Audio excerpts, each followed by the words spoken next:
আল্লাহর নবী দো জাহানের বাদশা নবী প্যারা নবী কমলে ওয়ালা নবীর সাহাবী ইবনে মাসউদ রাদিয়াল্লাহু তাআলা আনহু হতে বর্ণিত। উনি বলেন ওয়ান ইবনে মাসউদ আন্না রাসূলুল্লাহি সাল্লাল্লাহু আলাইহি ওয়াসাল্লাম قال كنت نهيتكم عن زيارة القبور فزورها فإنها تزهد في الدنيا وتذكر الآخرة رواه ابن ماجه। আল্লাহ নে প্যারা নবী দো জাহানের বাদশা নবী আমার নবীর সাহাবী ডাক দিয়া কয় আমার প্যারা নবী কামলে ওয়ালা নবী একদিন ইরশাদ করেছেন, ও আমার সাহাবীরা, আমি তোমাদেরকে কবর জিয়ারত করতে নিষেধ করেছিলাম একবার। হ্যাঁ, আমি এখন তোমাদেরকে বলবো তোমরা কবর জিয়ারত করো। কবর জিয়ারত যেই ব্যক্তি করে কবরের পাড়ে দাঁড়াইলে মৃত্যুর কথা স্মরণ হয়ে যায়, পরকালের কথা স্মরণ হয়ে যায়, কবরের চিন্তা তার ভিতরের মধ্যে চলে আসে। এই জন্য আমার নবী কয় তোমরা কবর জিয়ারত করো। জোরে কোন সুবহানাল্লাহ।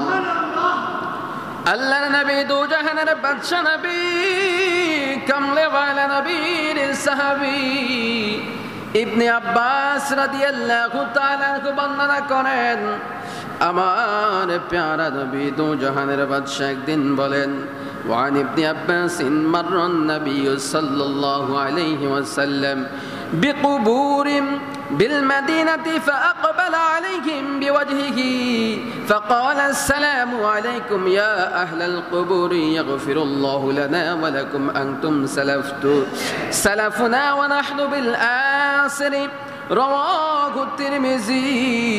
আমার প্যারা নবী দু জাহানের বাদশা বলেন ও আমার সাহাবীরা, ও আমার সাহাবীরা, আমি নবীর কর্ম তোমাদের জন্য ধর্ম, আমি নবীর আদর্শ তোমাদের জন্য উত্তম আদর্শ। এই জন্য ইবনে আব্বাস রাদিয়াল্লাহু তাআলা আনহু বলেন আমার প্যারা নবী যখন মদিনার রাস্তা দিয়ে হেঁটে যাইতেন, মদিনার রাস্তার পাশে কোনো গোরস্থান দেখলে আল্লাহর নবী তাদেরকে সালাম দিতেন, আসসালামু আলাইকুম ইয়া আহলাল কুবুর বলে তাদেরকে সালাম জানাইতেন। নবীজি সালাম দিতেন কবরবাসীকে। শুধু তাই নয়, আম্মা জান আয়েশা রাদিয়াল্লাহু তাআলা আনহা হতে বর্ণিত। এগুলা যে বলতেছি এগুলা হাদিস, এগুলা কি হাদিস, সাহাবায়ে কেরাম বর্ণনা করেছেন। এই কবর জিয়ারত অস্বীকার করার কোনো কি নাই, সুযোগ নাই। যারা করে না তাদের পোড়া কপাল, ঠিক নেই। আম্মা জান আয়েশা রাদিয়াল্লাহু তাআলা আনহা বলেন وعن عائشة قالت كان رسول الله صلى الله عليه وسلم كلما كان ليلتها من رسول الله صلى الله عليه وسلم يخرج من آخر الليل إلى البقيع فيقول السلام عليكم دار قوم المؤمنين وأتاكم ما توعدون غدا مؤجلون وإن إن شاء الله بكم أحقيقون رواه মুসলিম। আমার প্যারা নবীর স্ত্রী, আমাদের সকল উম্মতের মা জননী আম্মা জান আয়েশা রাদিয়াল্লাহু তাআলা আনহা বলেন আল্লাহর রাসূল যখন আমার হুজরা মোবারকের মধ্যে থাকতো, যখন যতদিন নবীজি আমার হুজরা মোবারকের মধ্যে থাকতো, আমি লক্ষ্য করতাম আমার নবী রাতের শেষ অংশে আমার বিছানা থেকে উঠটা কোথায় যেন চলে যায়। একদিন আমি মায়ার নবীর পিছন পিছন গেলাম, আমি যায়া দেখতেছি আমার প্যারা নবী নিশিরাত্রে জান্নাতুল বাকি গুরুস্থানের মধ্যে দাঁড়াইয়া কবরবাসীদের জন্য আল্লাহর কাছে দোয়া করে। কবর জিয়ারত করা আমার প্যারা নবীর সুন্নাত। কবর জিয়ারত করলে কবরবাসীদের জন্য এত বড় উপকার হয়, কত বড় উপকার। আল্লাহর প্যারা নবী বলেন, দুনিয়ার জমিনের মধ্যে কোনো ব্যক্তি যদি কবর জিয়ারত করে, কবরবাসীর জন্য কোনো হাদিয়া পাঠায়, আল্লাহ কয় ওই হাদিয়াটারে আমি পাহাড় পরিমাণ সওয়াব বানায়া দেই, পাহাড় পরিমাণ সওয়াব বানায়া কবরবাসীর কবরে পৌঁছায়া দেই। কোন সন্তান পিতা মাতার অবাধ্য হয়ে গেছে দুনিয়ার জমিনে, পিতা মাতা ইন্তেকাল করেছে, ক্ষমা চাওয়ার কোনো সুযোগ নাই। আল্লাহর নবী কয়, উম্মত তোমার পিতা মাতার কবরের পাড়ে দাঁড়াইয়া তাদেরকে সালাম দাও, তাদেরকে সালাম দিয়া কবর জিয়ারত করো। আমার আল্লাহ তোমাদের মা বাবার বৈধ সন্তান, ওই যে সন্তান দুনিয়ার জমিনে মা বাবার মানে দুঃখ দিয়েছে, কষ্ট দিয়েছে, ওই মা বাবার সন্তান, অবাধ্য সন্তানকে আমার আল্লাহ বাধ্য করে দিবে। সুবহানাল্লাহ বলেন না? অবাধ্য সন্তানকে আল্লাহ বাধ্য করে দিবে। কারণ পিতা মাতা যদি কষ্ট পায়, এই কষ্ট নিয়ে যদি হাসরের ময়দানে উঠে, তাহলে আল্লাহর আদালতের মধ্যে আপনি আসামি হয়ে যাবেন।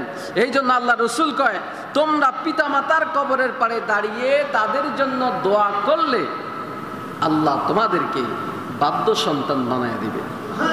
কারণ তোমার পিতা মাতা খুশি হবে কবর থেকে খুশি হয়ে তোমাদেরকে বাধ্য করে দিবে। বন্ধুরা আমার, বাবাজিরা আমার, আল্লাহর নবীর আদরের কন্যা মা ফাতেমাতুজ জাহরা রাদিয়াল্লাহু তাআলা আনহা উনি বলতেছেন, ওয়া ইন্না ফাতিমাতা বিনতান নবী সাল্লাল্লাহু আলাইহি ওয়াসাল্লাম কানাত তাজুরু কবরা আম্মিহা হামজাতা কুল্লা জুমাতিন ফাতুসাল্লি ওয়া তাবকি ইনদাহু রাহুল হাকিম।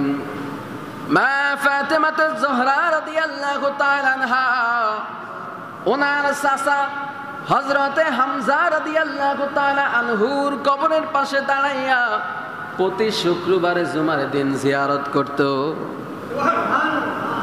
কি করত?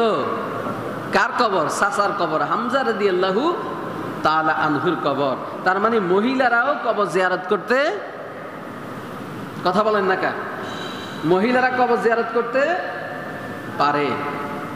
মা ফাতেমাতুজ জাহরা, যিনি জান্নাতের সমস্ত নারীদের সর্দারিনী, ইনি যদি কবর জিয়ারত করতে পারে, তাহলে আমাদের মহিলারা পারবে না? পারবে। পর্দা পশিদা অনুযায়ী পর্দা করে বিভিন্ন কবর তারা জিয়ারত করতে পারবে।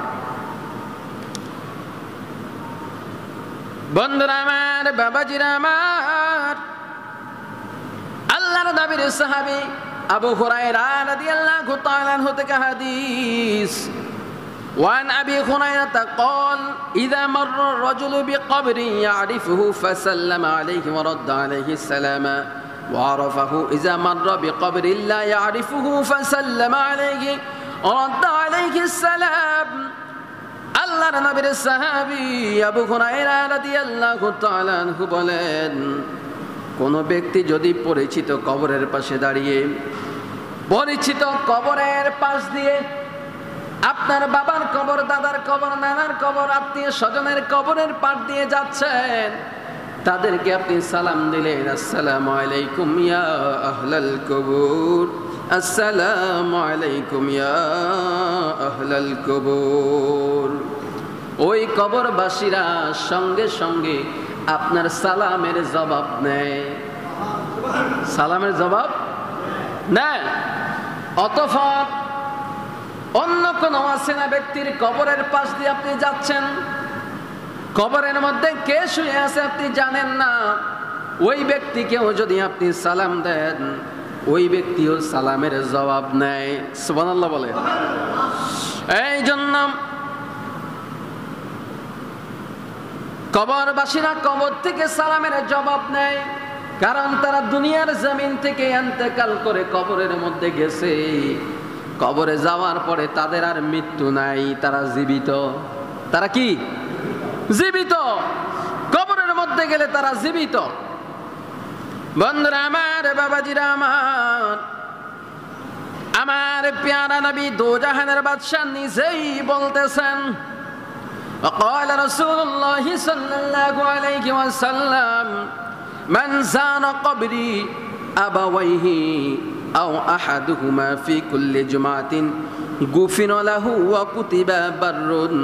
আল্লাহর নবী দোজাহানের বাদশা বলেন, যে ব্যক্তি পিতামাতা বা উভয়ের যে কোনো একজনের কবর প্রতি জুমার দিন জিয়ারত করবে, তার গুনাহ আমার আল্লাহ ক্ষমা করে দিবে, তার গুনাহ আমার আল্লাহ ক্ষমা করে দিবে এবং তাকে পিতা মাতার বাধ্য সন্তান বানায়া দিবে। জুমার দিন, কোন দিন? জুমার দিন যদি কোনো পিতা মাতার কবর সন্তান জিয়ারত করে, আল্লাহ রসুল কয় ওই পিতা মাতার কবর আযাব আল্লাহ মাফ করে দিবে। এখন আপনি কবর জিয়ারতের বিরোধিতা করতেছেন, ঠিক নেই? আপনার কাছে কবর জিয়ারত ভালো লাগে না। আবার অনেক মানুষ কবর জিয়ারত করতে দাঁড়াইলে কয় কবরের দিকে ফিরে দোয়া করা যাবে না, ঘুরো ঘুরো ঘুরো ক্যাবলামুখী হও, বলে কিনা? অথচ কবর জিয়ারতের আদবের মধ্যে আসছে, জিয়ারতের আদব, ওয়া মিন আদাবি জিয়ারতি আইয়াকুমা মুস্তাকবিলাল কবরি মুস্তাদবিরাল কিবলাতি হিজাআল ওয়াজহি ফি হালিস সালামি ওয়াদ দুআই। আল্লাহর নবী কয় জিয়ারতের আদব হলো কবরের পরে দাঁড়িয়ে সালাম দেওয়া ও দোয়া করা। দোয়া করা অবস্থায় কবরকে সম্মুখ করে কিবলাকে পিছন দিকে দিয়ে মুখোমুখি হয়ে জিয়ারত করা। বুঝতে পারছেন? মানে আপনার কবর যেদিকে সেই দিকে ফিরে দাঁড়াবেন, এটা হলো আদব। এটা কি আদব? এখন আপনার কবর যেই দিকে আপনি কবর ফিস দিয়ে দাঁড়াইলেন, এটা আদবের বরখেলাপ। কিসের বরখেলাপ? আদবের বরখেলাপ। এটা কি আমি বলছি না হাদিস বলছে? আচ্ছা, এবার কবর জিয়ারত করবেন। সূরা ফাতিহা, সূরা ইখলাস মোটামুটি সকলেই জানেন। আরেকটা দোয়া আপনারা সবাই জানেন, রব্বির হামহুমা কামা রব্বায়ানি সগীরা। এই দোয়া আপনারা সবাই জানেন। এই দোয়া করে কবরবাসীর জন্য দোয়া চাইবেন, দুরূদ শরীফ পড়ে কবরবাসীদের জন্য দোয়া করবেন। আমার আল্লাহ পাক রব্বুল আলামিন কবরবাসীদের কবরে আযাব মাফ করে দিবে। আপনাদের ভিতরে যদি ভুল ধারণা থাকে যে কবর জিয়ারত করলে লাভ হবে না, তাহলে বলবো ভুল ধারণা বাদ দিয়া বেশি বেশি করে কবর জিয়ারতের মধ্যে লিপ্ত থাকবেন, কবর জিয়ারত করবেন। আমার আল্লাহ কবর জিয়ারতের মাধ্যমে বরকত রেখেছেন। যেরকম মারহাবা। বন্ধুরা আমার, বাবাজিরা আমার, এবার আমরা কি বুঝলাম? যে কবর জিয়ারত করলে আমাদের জন্য কল্যাণ রয়েছে। কি রয়েছে? যেমন আপনার পিতা মাতার কবর জিয়ারত করলেন, আপনার পিতা মাতার বাধ্য সন্তান হয়ে গেলেন। আবার অলি আল্লাহর কবর জিয়ারত করলেন, অলি আল্লাহর ফয়েজ আপনার, অলি আল্লাহর নেক ফয়েজ বরকত আপনার উপরে নসিব হয়ে যাবে। এখন অনেকে অলি আল্লাহর কবরে যায় না, মানে মাজারে। তো মাজার যেটা সেটাই কবর, যেটা মাজার সেটা কি? সেটাই কবর। আমার দেশের মানুষ তো একটু বেশি বুঝে, মাজার বললে বুঝি এটা আলাদা কিছু হয়ে যায়। কথা বুঝতে পারছেন? যেটা মাজার সেটাই কি? কবর। তো মুসলমানের কবর জিয়ারত করা নবীর সুন্নত। কার সুন্নত? নবীর সুন্নত। এই নবীর সুন্নতকে যারা অস্বীকার করবে তারা ঈমানদার না বেঈমান? আল্লাহ পাক রব্বুল আলামিন আমাদেরকে যেন এই বেঈমানদের কাতারের মধ্যে অন্তর্ভুক্ত না করে। সকলে বলি আল্লাহুম্মা আমিন। বন্ধুরা আমার, বাবাজিরা আমার, ইবনে আব্দুল বার নবী করিম সাল্লাল্লাহু আলাইহি সাল্লামের একটি হাদিস বর্ণনা করেছেন। আমার প্যারা নবী দু জাহানের বাদশা ডাক দিয়ে বলেন, ক্বালান নবী সাল্লাল্লাহু আলাইহি ওয়াসাল্লাম, মা মিন মুসলিম ইয়ারা আলাল কবরি আখিহি কানা ইয়ারফ ফিদ দুনিয়া ফায়ালাম আলাইহিল আরদু সালাম আলাইহি রাওহাতা হাত্তা ইয়ারদ আলাইহি সালাম। আল্লাহর নবী দু জাহানের বাদশা ইরশাদ করেছেন, কোন মুসলমান ব্যক্তি তার পরিচিত কোন মুসলমান কবরের পাশ দিয়ে গেলে তাকে সালাম দিলে আল্লাহ তাআলা তার রূহটাকে তার দেহের মধ্যে প্রবেশ করায় দেয়। তাৎক্ষণিক, সঙ্গে সঙ্গে, দেরি হয় না। তার দেহের মধ্যে প্রবেশ করায় দিলে ওই ব্যক্তি কয় ওয়া আলাইকুমুস সালাম। সালাম দেওয়া সুন্নাত, সালামের জবাব নেওয়া ওয়াজিব। কোন ব্যক্তি সালাম দিল, সুন্নত আদায় করলো, যেই ব্যক্তি সালামের জবাব নিল না, ওয়াজিব তরক করলো, কবিরা গুনাহ করলো। এই জন্য কোন ব্যক্তির সালাম দিলে আপনার সাথে শত শত্রুতা থাকুক, কিন্তু সালামের শব্দ আপনার কানে যাওয়ার সঙ্গে সঙ্গে সালামের জবাব নেওয়া আপনার জন্য আল্লাহ ওয়াজিব করে দিয়েছে। বুখারী মুসলিম শরীফের মধ্যে বিভিন্ন সনদ সূত্রে আরো হাদিস পাওয়া যায়। আমার প্যারা নবী দু জাহানের বাদশা বদরের যুদ্ধের ময়দানে 70 জন সাহাবী সহ শাহাদাত বরণ করেছেন। এই 70 জন সাহাবীকে আল্লাহ রাসূল বললেন, এক জায়গায় একটা গর্ত করে ওনাদেরকে দাফন করা হোক। এক জায়গায় তাদেরকে গর্ত করে তাদেরকে এক গর্তের মধ্যে দাফন করে দাও।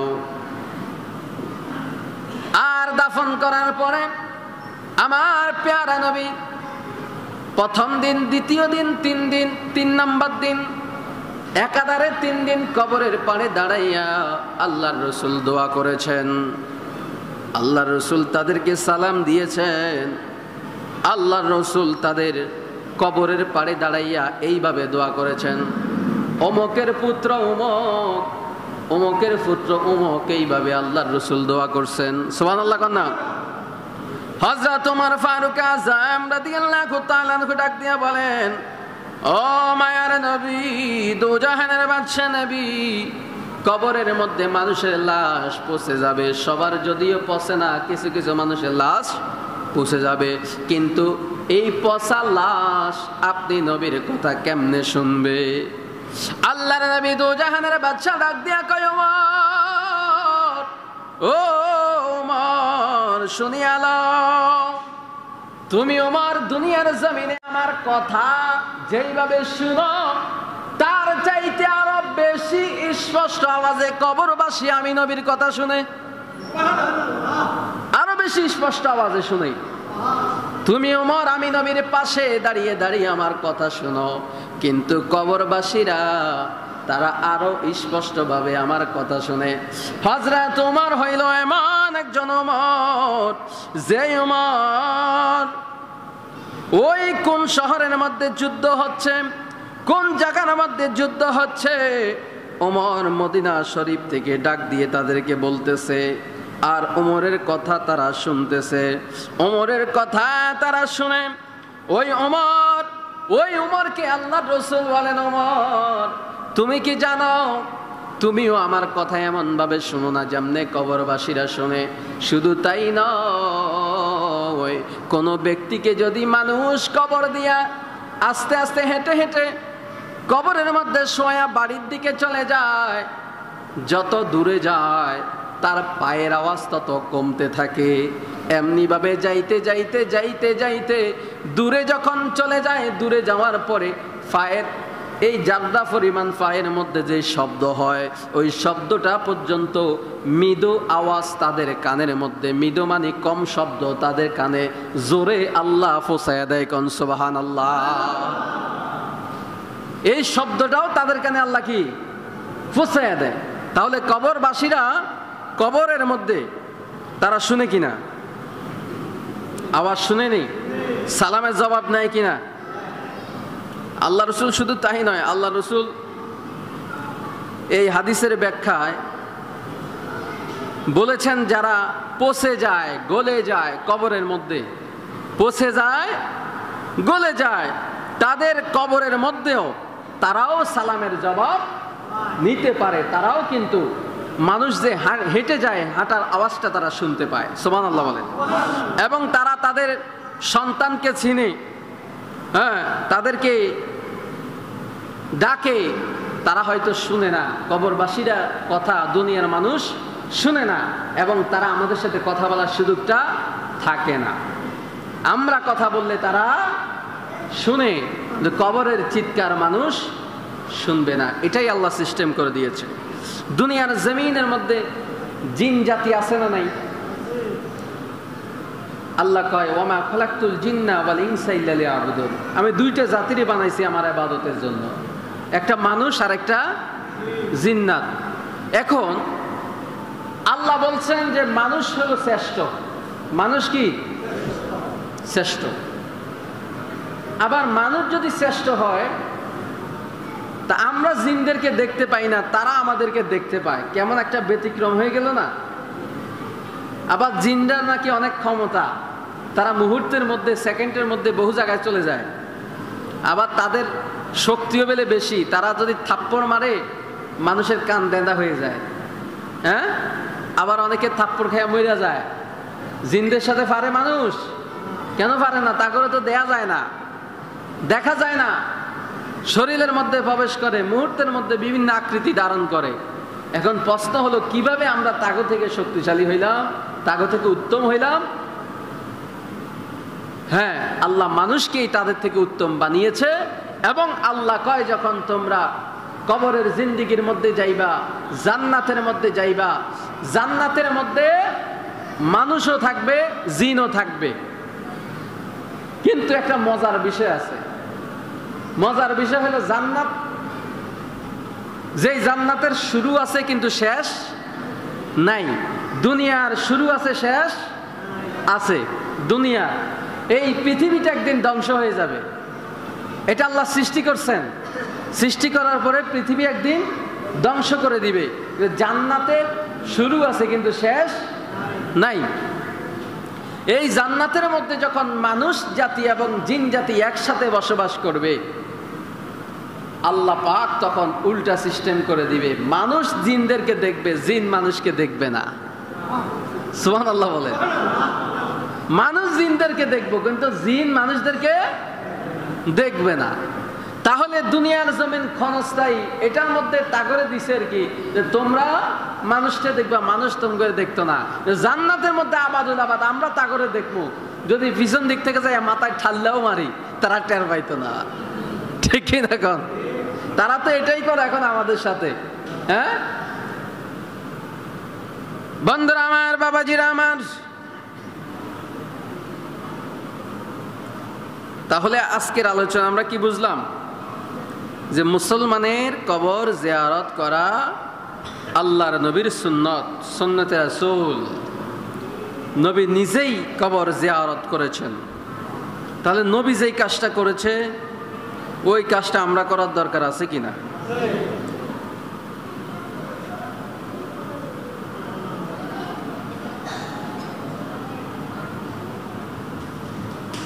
আল্লাহর নবী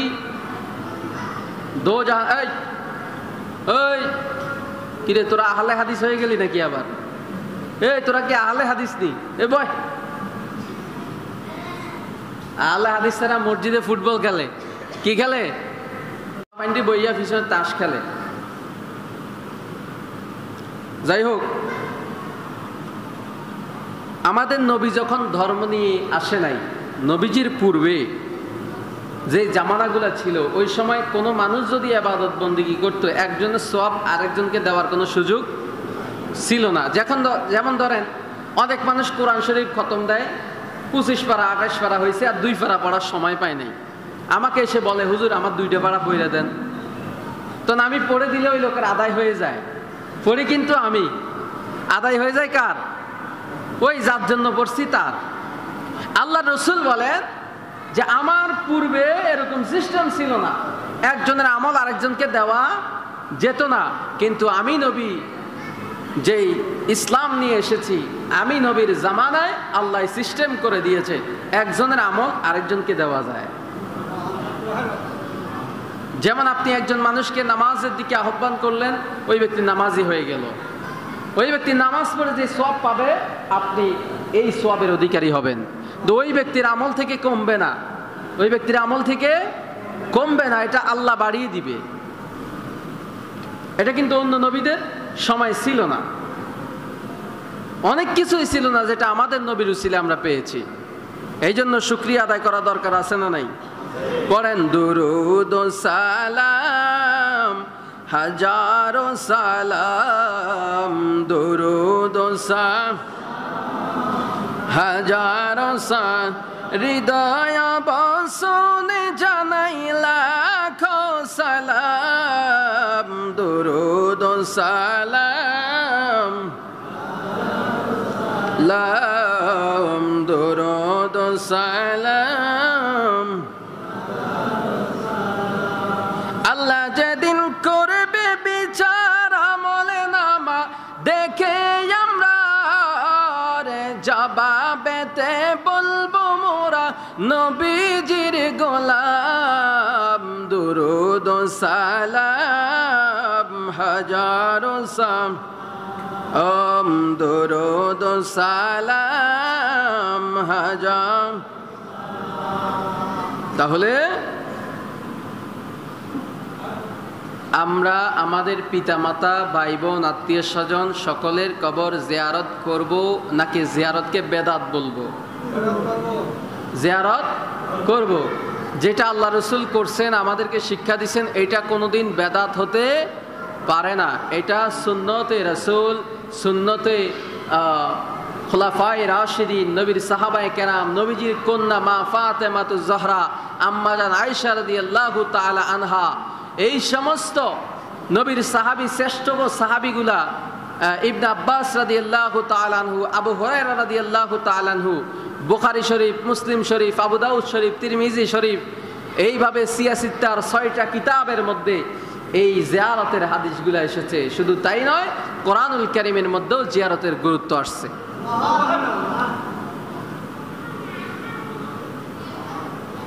তাহলে আমরা কি করব? কবর জিয়ারত বেশি বেশি করব। খেয়াল করবেন, আমাদের প্রতি জুমায় আমাদের যে সাবজেক্ট আলোচনা আসে, আমরা তার বাইরে কোনো কথা বলি না। আমাদের খুতবায় যা আছে, হ্যাঁ হয়তো খুতবার আলোচনা করলে আপনাদের অনেকের কাছে ধারাবাহিকভাবে ভালো লাগে না, একটু কিচ্ছা কাহিনী বললে একটু জোশ আসে, হ্যাঁ, কিন্তু ওটা অন্য দিন অন্য মাহফিলে করলে ঠিক আছে। জুমার দিন যেহেতু আমাদের খুতবার আলোচনা যেটা আমরা সেটাই করব, ঠিক নেই? এটা আমাদের, কারণ আমরা তো মন গড়া কিছু বলবো না, যা খুতবায় আছে সেটাই আমরা কি করব? বলে দিব। আর বেশি বেশি করে আল্লাহর রাস্তায় দান করব। আল্লাহর রাস্তা কোনটা? আল্লাহর রাস্তা হচ্ছে একটা মানুষ বিপদে পড়ে আছে, তাকে দান করলে এটা আল্লাহর রাস্তায় দান করা হলো। একজন মানুষ তার মেয়ে বিয়ে দিতে পারতেছে না, সেখানে দান করলেন, এটা আল্লাহর রাস্তায় দান হলো। একটা মসজিদে আপনি দান করেছেন, এটা আল্লাহর রাস্তায় দান হলো। মাদ্রাসায় দান করেছেন, আল্লাহর রাস্তায় দান হলো। কথা বুঝতে পারছেন? এটা আল্লাহর রাস্তা। এবার আপনারা একটা জিনিস লক্ষ্য করবেন যে আপনারা একটু আমার দিকে ফলো করেন, যে আমার পিছনে মাথার উপরে কিন্তু ফ্যান নাই, আসেনি? এতদিন একটা ছিল, ওইটাও নাই এখন। খেয়াল করেন, এতদিন একটা ছিল, এটাও কি নাই। এই জিনিসটা দেখতে কি ভালো লাগে? হ্যাঁ, যে আপনাদের মাথায় ঘুরতেছে, ইমামের মাথায় নাই। তো নেতার মাথায় যদি না থাকে, ফজাদের মাথায় থেকে লাভ আছে? ধরেন নেতার মাথায় ছাতা না ধরে যদি ফজাদের মাথায় ছাতা থাকে, নেতার মাথা গরম হয়ে যাইব না? হ্যাঁ হ্যাঁ, নিয়ম বেলে উল্টে। আচ্ছা, যাই হোক, নিয়মটা আমরা বা করার চেষ্টা করতে হবে নাকি? এখন আজকে ফ্যানটা নষ্ট হয়ে গেছিল, আমরা এটা ঠিক করতে চাইছিলাম, আমি আর আয়াত আলী ভাই খুব চেষ্টা করছি এটা ঠিক করতাম। দেই এটা চালাইলে এটা যেভাবে নাচা শুরু করে, এটা যে নাট বল্টু আছে সব এটা ডিল হয়ে গেছে। কি হয়ে গেছে? ঢিল ঢিল। এখন এই নাচ নাচে যদি ইমাম সাহেবের মাথাত পড়ে, আমার এক চাচা আছে হসপিটালে, তাহলে আমারও যাওয়ার ব্যবস্থা হইব, ঠিক নিও। এলা কইছি ভাই এটা খুললে লাই, এটার দরকার নাই। এখন খুললা এটা রাখিয়া দিছি। এখন একটা নতুন, এখানে তো বড় ফ্যান লাগবে না, ছোট ফ্যান। একটা ছোট ফ্যানের দাম কত হইতে পারে? 1500। হ্যাঁ, আচ্ছা, এমন কোন হৃদয়বান ব্যক্তি আছেন যে আমার একটা স্মৃতি, আমি এখানে বসলে ফ্যানের দিকে নজরটা যাইব, হুজুরের দিকে তাকাইলে হুজুরের ফ্যানটার দিকে নজর যাইব, যে আমার একটা হৃদয়বান ব্যক্তি আছেন যে 1500 টাকা দিয়ে একটা ফ্যান কিনে দিবেন? আসেননি? মাশাআল্লাহ, কি নাম? হাসান। আমাদের কাশেম খানের ছেলে, বড় ছেলে, উনি এই ইমাম, আপনাদের ইমাম সাহেবের মাথার উপরে যে ফ্যানটা, এটা দিয়া দিব। মারহাবা কন। আগামী জুমায় দেখবেন নতুন ফ্যান ঘুরতেছে। মারহাবা কন না? আল্লাহ যেন ওনার দান কবুল করে, আমিন কন। আল্লাহ যেন ওনাকে সমস্ত বিপদ আপদ থেকে দূরে রাখে, আমিন কন। হয়ে গেছে। আসলে আল্লাহ রাস্তায় দেওয়ার মানুষের অভাব নাই, ঠিক নিও। যাই হোক, এক সময় হয়তো আমরা এসির ব্যবস্থাও করব, সেটা সময় সাপেক্ষে হয়ে যাবে ইনশাল্লাহ। এবং খুব তাড়াতাড়ি হয়তো আমাদের মসজিদের মিম্বারের কাজও শুরু হবে, সেই দিকেও প্রবাসীরা একটু খেয়াল রাখবেন। হ্যাঁ, কারণ এই সমস্ত কাজে দিলে এটা আপনার বিফলে যায় না, ঠিক কিনা? আল্লাহ তৌফিক দান করুক, বলি আমিন। ওয়া আখিরি দাওয়ানা আনিল হামদুলিল্লাহি রাব্বিল আলামিন। যারা পড়ে আসছেন কাবলাল